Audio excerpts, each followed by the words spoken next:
चुनाव से ठीक पहले दिल्ली सरकार ने दिल्ली वालों को राहत दी है। दरअसल परिवहन विभाग ने दिल्ली में गाड़ी चालकों के लिए एक ऑनलाइन पोर्टल लॉन्च किया है, जिसके बाद दिल्ली वालों को पुरानी गाड़ियों को वापस पाने और बेचने के लिए एनओसी यानी नो ऑब्जेक्शन सर्टिफिकेट प्राप्त करने के लिए सरकारी दफ्तरों के चक्कर लगाने की जरूरत नहीं पड़ेगी। ऑनलाइन पोर्टल के माध्यम से इसे सरकार द्वारा सरल बना दिया गया है।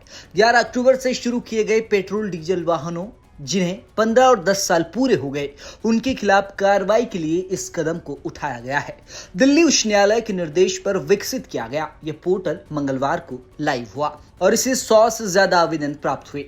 अधिकारियों ने बताया कि अदालत के निर्देश पिछले साल तब आए थे जब कई ओवरएज वाहनों के मालिकों ने अपने वाहनों को छुड़वाने के लिए याचिका दायर की थी।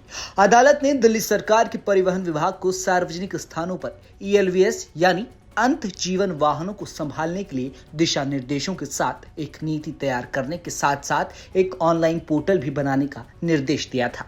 अब आपको बताते हैं कि इस ऐप के जरिए कैसे आवेदन से निपटारा किया जाएगा। यह सिस्टम पहली बार विकसित किया गया है, इसलिए शुरू में आवेदनों को प्रोसेस करने में करीब 2 से 3 सप्ताह का समय लगेगा। बाद में इसमें सिर्फ 1 हफ्ते का समय लगेगा। सब कुछ पारदर्शी और फेसलेस प्रक्रिया से होगा। यहाँ तक कि जुर्माने का भुगतान, प्रतिबद्धताओं का भुगतान भी ऑनलाइन किया जा सकता है।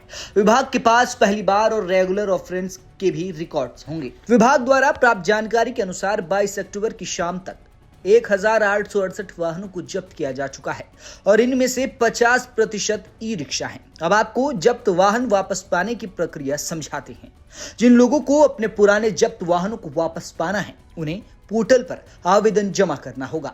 विभाग की स्क्रैपिंग सेल आवेदन की जांच करेगी और दस्तावेज अपलोड करेगी।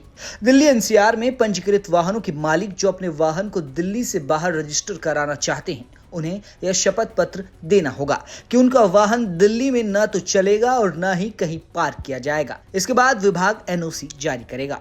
बता दें कि ड्राइविंग और पार्किंग पर प्रतिबंध पर भी नियम बनाया गया है। जिन लोगों को दिल्ली में अपने वाहन को निजी स्थान पर पार्क करना है, जो किसी साझा स्थान का हिस्सा नहीं है, उन्हें यह शपथ पत्र देना होगा कि उनका वाहन ना तो सार्वजनिक स्थान पर चलेगा और ना ही किसी साझा पार्किंग स्थल में खड़ा किया जाएगा, भले ही वह आवासीय परिसर का हिस्सा हो। वाहन मालिक को निजी पार्किंग स्थान का प्रमाण देना होगा जो RWA या किसी संबंधित प्राधिकरण द्वारा जारी किया गया हो। दिल्ली एनसीआर के बाहर पंजीकृत वाहनों के मालिक को यह बताना होगा कि वे दिल्ली में क्यों चल रहे हैं या पार्क किए गए हैं।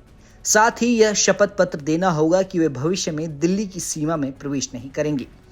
आवेदन संतोषजनक पाए जाने पर विभाग रिहाई आदेश या एनओसी जारी करेगा। आदेश में आवश्यक भुगतान के विवरण भी प्रदान किए जाएंगे। 4 पहिए वाहनों के मालिक को 10,000 रुपए का जुर्माना देना होगा, जबकि 2 और 3 पहिए वाहनों के लिए यह राशि 5,000 रुपए है। आपको बता दें कि वाहन मालिक को टोइंग शुल्क भी भरना होगा। वाहन जारी होने पर मालिकों को RVSF को पार्किंग और टोइंग शुल्क का भी भुगतान करना होगा। 2 पहिए वाहनों, ऑटो और ई रिक्शा का प्रत्येक 200 पार्किंग और टोइंग शुल्क का भुगतान करना होगा। कार जैसी हल्के यात्री वाहनों के लिए टोइंग शुल्क 400 रुपए और पार्किंग शुल्क 500 रुपए है। यह वाहनों के जब्त होने के 48 घंटों बाद लागू होगा।